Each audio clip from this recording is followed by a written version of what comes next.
Assalamualaikum warahmatullahi wabarakatuh. Hari ini kita akan membahas mengenai metodologi hukum Islam. Yuk kita mulai pembahasannya. Objek dan sumber hukum Islam. Hukum dalam konsep ilmu usul fikih dibagi dua macam, yaitu hukum taklifi dan hukum wadhi. Secara terminologi, hukum adalah kitab Allah yang berhubungan dengan perbuatan muklaf dalam bentuk al-iqtida, al-tikyar, al-wadi. Yang dimaksud dengan kitab adalah firman Allah yang berupa perintah-perintah atau larangan-larangan. Yuhya S. Praja menyebutkan kitab sebagai al-muktibi, yakni produk dari kitab yang berupa perbuatan hukum. Yuhya S. Praja juga mengatakan bahwa yang dimaksud dengan al-iktika, imperatif, ialah tuntutan untuk melakukan sesuatu perbuatan atau untuk tidak melakukan suatu perbuatan. Jika tidak dilaksanakan akan mendapat dosa dan siksaan disebut dengan wajib. Sedangkan tuntutan yang harus ditinggalkan, jika dilakukan akan berdosa dan mendapat siksa, disebut dengan haram. Al-takhir, fakultatif, ialah apabila hakim memberikan pilihan kepada muklaf untuk melakukan sesuatu perbuatan atau tidak melakukannya. Yang disebut dengan al-ibadah, perbuatannya disebut dengan mubah. Ada beberapa hukum taklifi, yaitu ijab atau firman yang menuntut suatu perbuatan dengan tuntutan yang pasti. Nadab atau firman yang menuntut suatu perbuatan dengan tuntutan yang tidak pasti. Menurut ulama Hanifah, hukum taklif dibagi menjadi 7, yaitu fardu, wajib, tahrim, karahah tahzih, nadab, dan ibhah.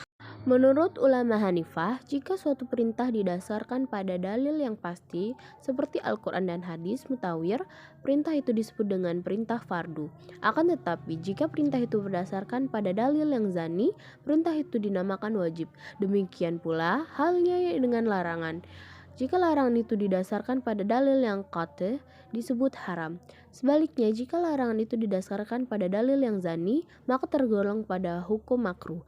5 atau 7 jenis hukum tersebut dinamakan dengan taklifiyah, yang artinya tuntunan dan memberi beban. Taklifi disebut pula sebagai jenis perbuatan hukum. Hukum wadi ialah firman Allah yang menjadikan suatu sebagai sebab adanya yang lain, musabab, atau sebagai syarat yang lain, masyrut, atau sebagai penghalang, man'i, adanya yang lain. Hukum wadi dibagi 3, yaitu sebab, syarat, dan man'i. Tafsir, salah satu metode penggaulian hukum Islam.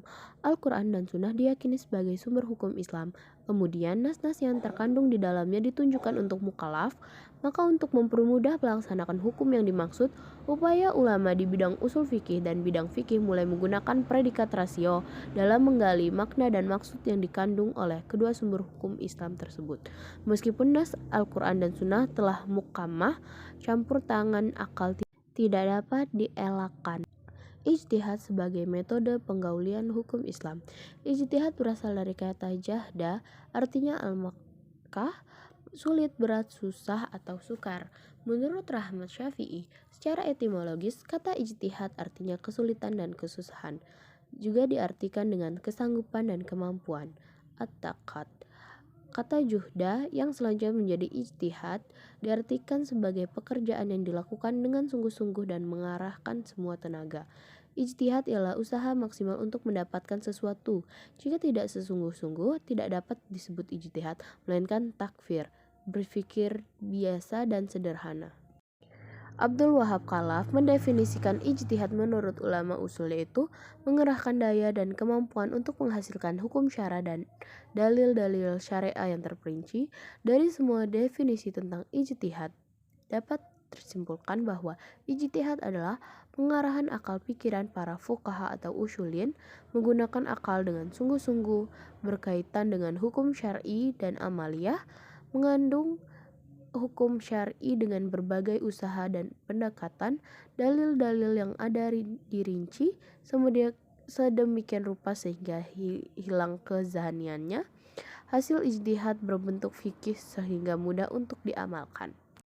Mungkin cukup sekian yang dapat saya sampaikan. Mohon maaf atas segala kekurangannya. Terima kasih atas waktu yang diberikan. Saya akhiri. Wassalamualaikum warahmatullahi wabarakatuh.